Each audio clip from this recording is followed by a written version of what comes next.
प्रधानमंत्री नरेंद्र मोदी ने अपने कैबिनेट का विस्तार कर दिया है और अब हर कोई ये मानता दिख रहा है कि प्रधानमंत्री नरेंद्र मोदी के इस कैबिनेट विस्तार के बाद शायद सरकार का कामकाज, जो कई मंत्रियों पर काफी बड़ा बोझ बना हुआ था, अब ज्यादा सुचारू तरीके से और विस्तृत तरीके से होता हुआ दिखाई देगा। लेकिन इस कैबिनेट विस्तार में कुछ एक मूल मंत्र हैं जिसके बारे में आज हम चर्चा करने जा रहे हैं। तो आइए सबसे पहले हम आपके सामने पेश करते हैं दरअसल वो तमाम मूल मंत्र जिसके ज्यादा सुचारू तरीके से और विस्तृत तरीके से होता हुआ दिखाई देगा। लेकिन इस कैबिनेट विस्तार में कुछ एक मूल मंत्र हैं जिसके बारे में आज हम चर्चा करने जा रहे हैं। तो आइए सबसे पहले हम आपके सामने पेश करते हैं दरअसल वो तमाम मूल मंत्र जिसके आधार पर किस तरीके से नरेंद्र मोदी ने अपने कैबिनेट में तमाम चीजें की हैं। तो आइए अब आपको दिखाते हैं कि आखिरकार प्रधानमंत्री नरेंद्र मोदी की कैबिनेट क्या कहती है। सबसे पहली बात, आज प्रधानमंत्री नरेंद्र मोदी एक ऐसे कैबिनेट के मुखिया है जो हर तरीके से बैलेंस्ड बताई जाती है, संतुलित है और यहां पर सब किसी का ख्याल रखा गया है और परफॉर्मेंस का ख्याल खास करके रखा गया है। कैसे? ये 5 आधार हैं जिसके आधार पर आप आज कह सकते हैं कि प्रधानमंत्री नरेंद्र मोदी ने अपने कैबिनेट में हर चीज को सम्मिलित किया है। सबसे पहले मामला देखते हैं सोशल इंजीनियरिंग, यानी कि किस तरीके से सभी वर्गों का प्रतिनिधित्व इस कैबिनेट में होता हुआ दिखाई दे रहा है। जाट को अगर संतुष्ट रखना है तो चौधरी वीरेंद्र सिंह को महामंत्री पद दिया गया है। जाट बहुल इलाके को देखने के लिए सावरलाल जाट को, दलित चेहरे के तौर पर विजय सांपाला को और टीम में महेश शर्मा को रखा गया है ताकि उत्तर प्रदेश के ब्राह्मणों को भी प्रतिनिधित्व मिलता हुआ दिखाई दिए। तो एक बहुत ही संतुलित है जहां पर तमाम जाति विशेष प्रतिनिधित्व बड़ा अच्छा होता हुआ दिखाई दे रहा है। अगला मसला हम आपके सामने रखते हैं। अगर आप चुनावों की बात करें तो कैसे भारतीय जनता पार्टी चुनावी रणनीति करती हुई दिखाई दे रही है अपने इस कैबिनेट विस्तार के साथ ही। बिहार में आप देख रहे हैं कैसे प्रतिनिधित्व बहुत ज्यादा बढ़ता हुआ दिखाई दे रहा है, कई मंत्री बिहार से शामिल किए गए। उत्तर प्रदेश से भी 9 से ज्यादा मंत्री आज कैबिनेट में हैं। बिहार में भूमिहार और यादव वोट बैंक पर नजर रखने के लिए अमुक जातियों के हिसाब से वहां पर नेताओं को रखा गया है, जैसे कि गिरिराज सिंह यादव बिरादरी को, और लालू प्रसाद यादव के वोट बैंक में सेंध मारने के लिए रामकृपाल यादव, जो कि एक बार उनके जूनियर हुआ करते थे, उनके साथ रहा करते थे, उनको। और सबसे बड़ी बात यह है कि दिल्ली के आसपास के इलाके में कैसे पकड़ मजबूत की जाए, यानी कि गुड़गांव और नोएडा मिलाकर 4 मंत्री दिल्ली के आसपास बनाए गए। आप इसी से समझ सकते हैं कि दिल्ली किस तरीके से सबसे ज्यादा फोकस में आता हुआ दिखाई दे रहा है। अगर आपने यह समझा कि भारतीय जनता पार्टी अपने हिंदुत्व के एजेंडे से कहीं पिछड़ रही है तो ऐसा बिल्कुल नहीं है, क्योंकि यह हम आपके सामने देख रहे हैं। संघ के करीब पर्रिकर को रक्षा मंत्रालय देना यह अपने आप में बहुत बड़ा मसला है। आरएसएस में रह चुके बंडारू दत्तात्रेय को शामिल किया जा चुका है। उसके साथ साथ गिरिराज सिंह के तमाम बयान सामने हैं जो कि प्रखर हिंदुत्व को आगे रखते हुए दिखाई देते हैं, और साध्वी निरंजना को रखने का यह अपने आप में एक अलहदा मौका था।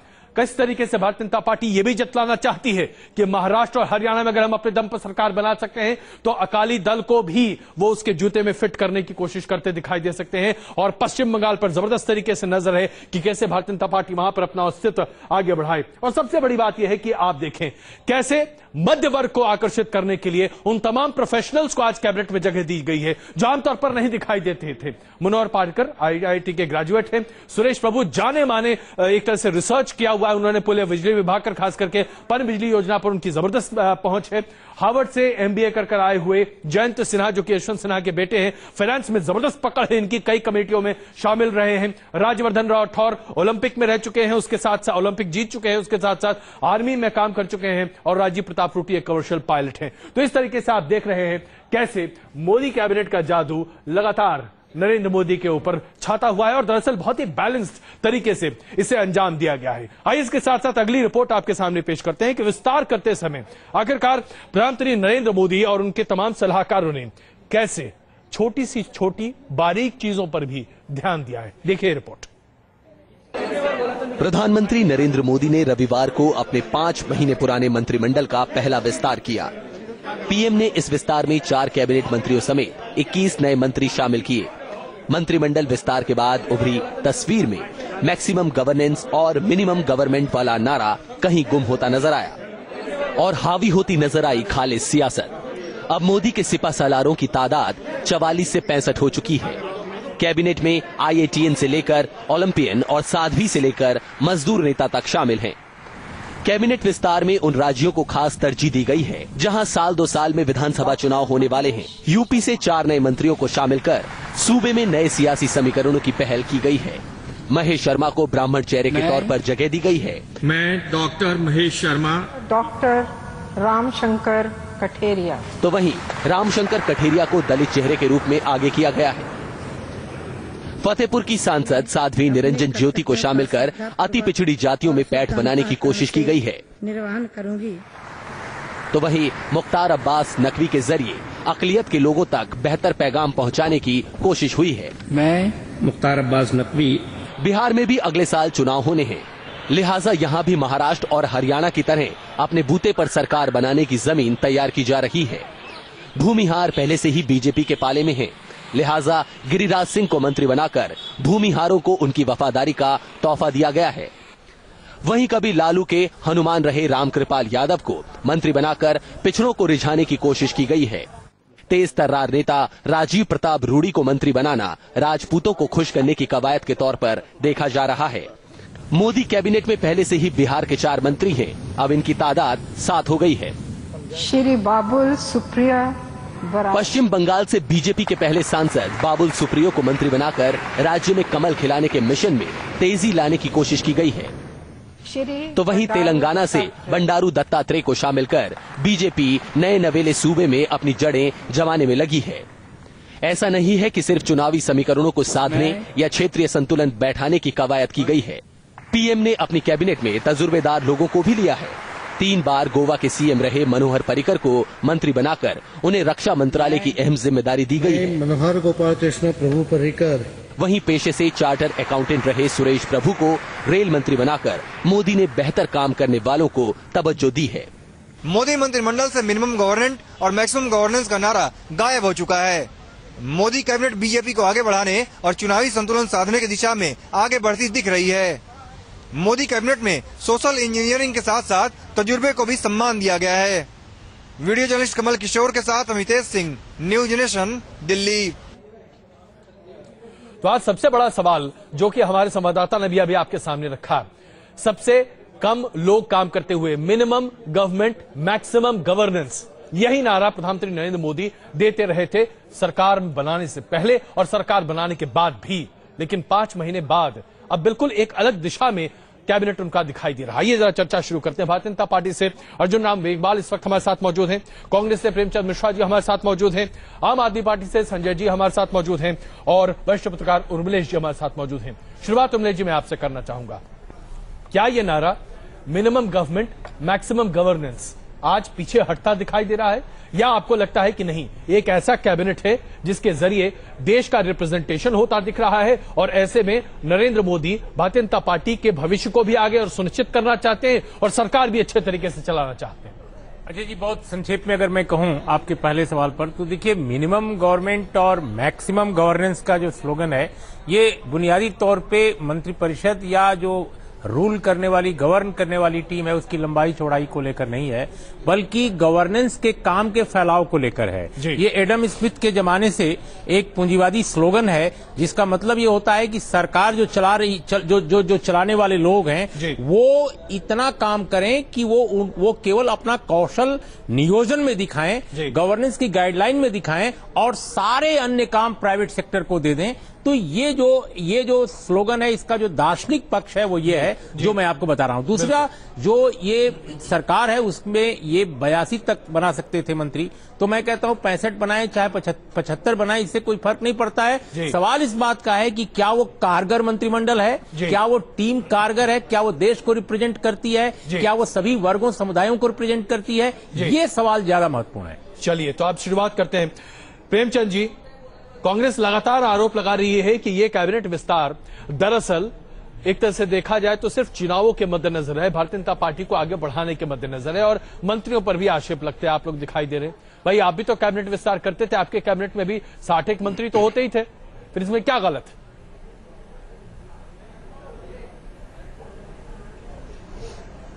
नहीं, हम सरकार के मंत्रिपरिषद के आकार को लेकर हमें आपत्ति नहीं है। हमें मनोहर पर्रिकर जैसे चयन पर भी कोई आपत्ति नहीं है। हमारा ये मानना है कि आप जब कोई सरकार में लोगों को इंडक्शन कर रहे हैं तो क्या आपने इस बात को उसमें देखा कि उसमें कोई दागी आदमी तो नहीं आ रहा है, कोई आपराधिक मामले में तो नहीं जुड़ा आदमी आ रहा है। तो 5-7 ऐसे इस लिस्ट में जो कल मंत्री बने हैं जिनके ऊपर गंभीर आरोप हैं, कई दूसरे सवाल है कि आप डॉक्टर हर्षवर्धन को ईमानदार नेता बना के 5 महीने पहले स्वास्थ्य मंत्री बनाए, आज आप उनको हटा रहे हैं। आपने सदानंद गौड़ा को रेल मंत्री बनाया, आप उनको 5 महीने बाद हटा रहे हैं और उन्हें कानून मंत्रालय दे रहे हैं। उनके बेटे के ऊपर कानून तोड़ने का आरोप है और कानून मंत्रालय आ गया सदानंद गौड़ा जी को। तो ये बड़े प्रश्न है। आपने बिहार से कुछ लोगों को लिया है, हमें उन पर आपत्ति नहीं, आप किसको ले रहे हैं, लेकिन इससे बेटर चॉइस आपके पास अवेलेबल था। लेकिन आपने भड़काऊ भाषण के आरोपी को मंत्री बनाया, गिरिराज सिंह को, आपने उनको मंत्री बनाया जिनके घर से करोड़ों रुपए मिले थे। मिनिस्टर का प्रेरोगेटिव होना चाहिए, यहाँ आप प्राइम मिनिस्टर के प्रेरोगेटिव को एक तरह से किनारे करते दिखाई दे रहे, तो ये आपत्तियां जरा समझ में नहीं आ रही। अर्जुन राम मेघवाल जी, क्या आपको लगता है कि जो तमाम विपक्ष पार्टियां हैं आज आरोप लगाते दिखाई दे रही हैं?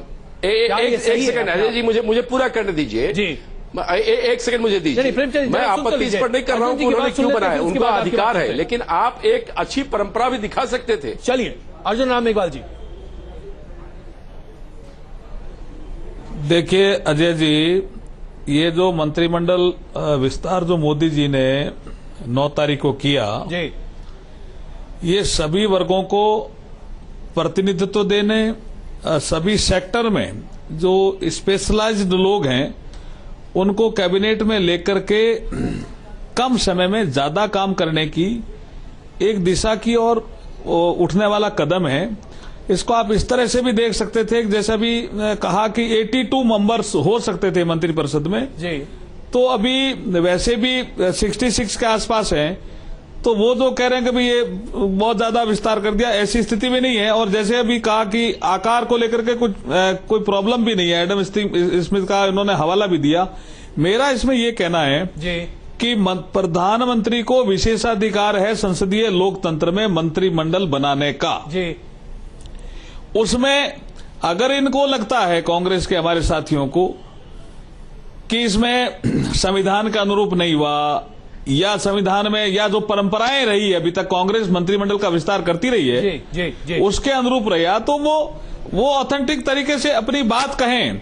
लेकिन प्रधानमंत्री ने दागियों को ले लिया, ये ले लिया, मुझे समझ में नहीं आता कि जो सार्वजनिक जीवन में काम करता है, कभी कोई धरने पे बैठ गया, वो कैसे दागी हो गया। ऐसी चीजें तो कांग्रेस में भी कई मंत्रियों के साथ थी। तो आम आदमी, तो मेरा ये कहना है कि अभी जो संजय सिंह जी, अभी मंत्रिमंडल का विस्तार हुआ, बहुत बैलेंस हुआ और बहुत बैलेंस मंत्रिमंडल है, बहुत बैलेंस मंत्रिमंडल है। मेरे हिसाब से घर से पकड़े जाते हैं, चोरी होते हैं, चुनाव के बाद करोड़ों रुपए आपके घर से पकड़े जाते हैं, आपका मिनिस्टर बैंक का डिफॉल्टर है, कई करोड़ रुपए का डिफॉल्टर आपका मिनिस्टर है बैंक का, आप क्या बात कर रहे हैं? आपको इसका जवाब देना चाहिए। आप जेपी नड्डा ने एक ईमानदार अफसर को लेकर पैरवी की कि ईमानदार अफसर को यहां से हटाया जाए, संजीव चतुर्वेदी को, और उसी आदमी को आपने स्वास्थ्य विभाग का मंत्री बना दिया जिसने ईमानदार अधिकारी को हटवाया। आप क्या मैसेज देना चाह रहे हैं? आप क्या मैसेज, ये बताइए देश को। आपको प्रधानमंत्री विशेषाधिकार है, इसका मतलब ये नहीं है कि आप दागी लोगों को मंत्रिपरिषद में भर लें। आपको जवाब देना चाहिए। आपने बिहार से कीर्ति आजाद को मिनिस्टर क्यों नहीं बनाया? आपको जवाब देना चाहिए। आपने अश्विनी चौबे को क्यों नहीं मंत्री बनाया? आपने बात कर रहा है प्रेमचंद जी, जरा कम से कम प्राइम मिनिस्टर के अधिकार को तो रखिए, किसको नहीं बनाया? प्रधानमंत्री का विशेषाधिकार है मंत्री बना, ये क्या बात कर रहे हैं इसमें? बिल्कुल संजय जी। और बाकी अगर किसी पे कोई आरोप है तो कानून अपना काम करेगा। संजय जी, आम आदमी पार्टी ने भी, अच्छे लोगों को बनाइए, आम आदमी पार्टी ने भी अपनी आपत्तियां दर्ज की हैं, लेकिन क्या आपको नहीं लगता कि एक मंत्रिमंडल जिस तरीके से गठित किया गया, इसमें कम से कम भारतीय जनता पार्टी और मौजूदा सरकार अपने तमाम लक्ष्यों को हासिल करती हुई दिख रही है?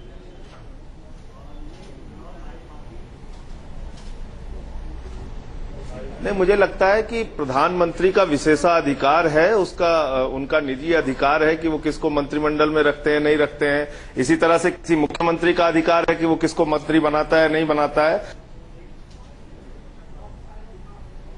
तो आपको चर्चा करने की स्वतंत्रता है और अपनी आपत्ति दर्ज कराने की स्वतंत्रता है। फिर तो ए राजा को रखने पे कोई आपत्ति नहीं होनी चाहिए थी, पवन कुमार बंसल को रखने पे कोई आपत्ति नहीं होनी।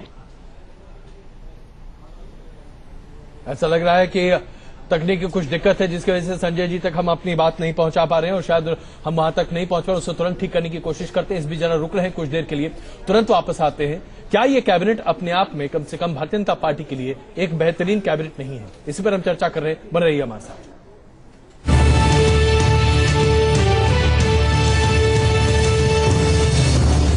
हम चर्चा इस बात पर कर रहे हैं कि प्रधानमंत्री नरेंद्र मोदी ने अपने कैबिनेट विस्तार से समाज के तमाम तबकों को अलग संदेश देने की कोशिश की और यह भी जतलाने की कोशिश की है कि ऐसे तमाम लोग उनके कैबिनेट में हैं जो आज अपनी क्षमता पर कार्य को आगे बढ़ा सकते हैं, चीजों को ठीक कर सकते हैं, दुरुस्त कर सकते हैं। हमारे साथ अर्जुन राम मेघवाल जी भारतीय जनता पार्टी से, कांग्रेस से प्रेमचंद मिश्रा जी, आम आदमी पार्टी से संजय जी और वरिष्ठ पत्रकार उमलेश जी मौजूद हैं।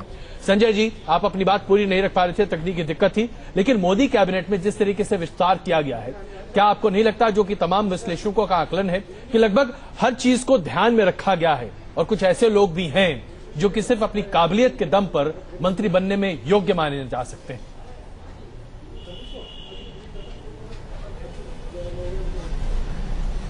नहीं अजय जी, मैं यही प्रश्न उठा रहा था कि पिछली सरकार मंत्री का विशेषाधिकार था कि वो किसको मंत्री पद में मंत्रिमंडल में रखें या नहीं रखें। लेकिन जब ए राजा को आप मंत्री बनाते हैं, जब आप सलमान खुर्शीद को मंत्री बनाते हैं, जब आप दागी लोगों को मंत्री बनाते हैं, तो सवाल उठते हैं जी। और सवाल उठना लोकतंत्र में जायज है और लोकतंत्र में ये अपनी आपत्ति जताने की स्वतंत्रता है सबको जी। आज जिन लोगों को मंत्रिमंडल में रखा गया है, जेपी नड्डा जी वो व्यक्ति हैं जिन्होंने 3,500 करोड़ के घोटाले को जिस व्यक्ति ने खुलासा किया, संजीव चतुर्वेदी ने, उसको हटवाने में अपनी भूमिका निभाई, उनको स्वास्थ्य मंत्री बना दिया गया।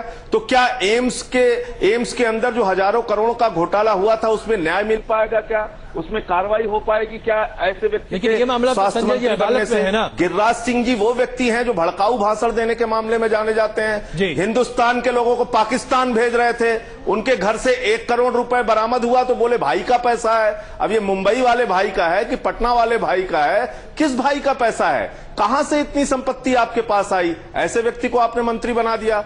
तो मेरा ये कहना है, बहुत सारे अच्छे चेहरे भी आए हैं, मनोहर पर्रिकर जैसे अच्छे चेहरे आए हैं, सुरेश प्रभु जैसे अच्छे चेहरे आए हैं। तो जब आपके पास अच्छे लोग हैं तो उनको जिम्मेदारी दीजिए। ऐसे लोगों को आप लेकर आएंगे सामने जो विवादित लोग हैं, जिनकी भूमिका संदिग्ध रही है, जो भड़काऊ भाषण देने के लिए जाने जाते हैं, तो प्रश्न उठेंगे। बिल्कुल। अर्जुन राम मेघवाल जी, इसका जवाब तो बनता है साहब। देखिए, मैं ये कह रहा हूं कि जब प्रधानमंत्री मनमोहन सिंह जी ने ए राजा को मंत्री बनाया था तब आपत्ति नहीं हुई थी। उन्होंने मंत्री रहते हुए घोटाला किया तब आपत्ति हुई थी। पवन कुमार बंसल को मंत्री बनाया था तब आपत्ति नहीं हुई थी। पवन कुमार बंसली रेल मंत्री रहते हुए जब उन्होंने अपॉइंटमेंट में ये जब घूस कांड आया तो आपत्ति हुई थी। तो अभी मंत्री बनाया, ये मंत्री बनाते समय ही आपत्ति कर रहे हैं। मंत्री रहते हुए अगर उनका आचरण ठीक नहीं है, उन्होंने कोई ऐसा कोई काम किया है जिसे आप सुनिए तो सही है, पहले सुनिए। मंत्री रहते हुए अभी अगर कोई उसकी बैक हिस्ट्री है तो कानून अपना काम करेगा। हमने किसी आरोपी को बचाया नहीं, मंत्री थे तो उन्होंने हमने मिनिस्ट्री से ड्रॉप किया। विकलांगों आपके तरह बलत्कार के आरोपी को मिनिस्ट्री में बना के नहीं रखा है। निहाल चंद आज भी भाई वो मंत्री रहते हुए उन्होंने मंत्री रहते हुए कोई ऐसा काम किया जिसे वो दागी बने, तो ये विपक्ष का काम है, हमने उठाया। लेकिन अभी तो मंत्री बने ही हैं, अभी क्या ऐसा काम किया उन्होंने? मैं ये पूछना चाह रहा हूँ। गलत बयानी कर रहे हैं आप, गलत बयानी कर रहे हैं। मैं कोई गलत बयानी नहीं कर रहा हूँ। पवन बंसल को क्या हमने प्रोटेक्शन दिया? पवन बंसल को मिनिस्ट्री से ड्रॉप किया कांग्रेस ने, ए राजा को ड्रॉप किया, पवन बंसल को मंत्री हमने बचाया नहीं। आप बचा रहे हैं, आपने बचाया है निहाल चंद को, आपने बचाया कांग्रेस को जरा चाहिए। जब कोई ऐसा काम किया तो हमने विरोध किया था। बहुत पब्लिक तमाम लोगों को और रखा है। आपको बिहार की पॉलिटिक्स को दिया गया था, तब यूपीए सरकार ने इन तमाम लोगों को मंत्रिमंडल से ड्रॉप किया था। मैं क्या गलत कह रहा हूँ उमलेश जी? नहीं, वो सही आप कह रहे हैं कि जब बहुत ज्यादा प्रेशर हुआ तभी जाकर सरकार ने यह फैसला किया। लेकिन अजय, एक बात तो जरूर माननी पड़ेगी कि आमतौर पे जब ये कहा जाता है कि नरेंद्र मोदी जी करप्शन वगैरह को लेकर जीरो टॉलरेंस है, वो चाहते हैं कि बिल्कुल सरकार काम करने वाली हो, बिल्कुल भ्रष्टाचार में लिप्त लोग न रहें, तो ये जरूर एक्सपेक्ट किया जाएगा आपसे कि आप जब टीम में लोगों को शामिल करें तो देख कर करें और दरियाफ्त करके करें और अल्टरनेटिव दिखाई पड़े। क्या आप यूपीए 2 या इसके पहले एनडीए या इसके पहले यूएफ में जो लोग थे उसी की तरह बना रहे हैं। आप उसी तरह से जाति को देख रहे हैं, उसी तरह से देख रहे हैं कि कहां चुनाव होना है, कहां महाबली रखने हैं, कहां जाति के पुरोधा रखने हैं। आप बिल्कुल ये नहीं देख रहे हैं कि योग्यता क्या है। तो मुझे लगता है कि जो ये कहते हैं कि हम चाल चरित्र के चेहरे की केवल पार्टी अलग नहीं है, बल्कि हमारे पास एक वैकल्पिक दर्शन है। हम हिंदू राष्ट्र में सांस्कृतिक एक राष्ट्रवाद खड़ा करना चाहते हैं, लेकिन भाई आपका जो राजकाज है उसमें दल बदल करने वाले लोग जो अभी तक एक मानववाद, मैं क्षमा चाहूंगा, अब आदरणीय चौधरी वीरेंद्र सिंह है, बहुत मैं उनकी इज्जत करता हूं, लेकिन वो कितने भाजपाई अभी हुए हैं। और बेचारे भाजपा के जो बड़े नेता राजीव प्रताप रूडी हैं और जो बंडारू दत्तात्रेय हैं, जो ये नकवी साहब हैं, कितने सालों से काम कर रहे हैं, वो नीचे के पोस्ट पे बैठेंगे और वो सबसे बड़ी पोस्ट पे बैठेंगे। कई ऐसी विषमताएं हैं इस कैबिनेट में जिस पर हम चर्चा कर सकते हैं, लेकिन इसमें कोई दो राय नहीं है कि ऐसे बहुत सारे लोग भी हैं मौजूदा कैबिनेट में जिनसे बहुत ज्यादा उम्मीदें हैं। आप सब हमारे साथ बने रहिए। इस चर्चा को हम जरा यहीं पर रोकते हैं कुछ देर के लिए, वापस आते हैं और वापस आने के बाद बात करेंगे दिल्ली की और खास करके आम आदमी पार्टी की, क्योंकि आम आदमी पार्टी पर ऐसे तमाम आरोप लगाए जा रहे हैं जिसके आधार पर ऐसा एक धारणा बनाने की कोशिश की जा रही है कि आम आदमी पार्टी, जो कि अन्य पार्टियों से बिल्कुल भिन्न स्थिति पर खड़ी दिखाई देती थी, आज उसी लीक पर चलती दिख रही है जहां अन्य पार्टी भी चलती दिख रही है। क्या वाकई में आम आदमी पार्टी का एक्सपेरिमेंट जरा डगमगा रहा है? इस पर करेंगे चर्चा, बने रहिए हमारे साथ।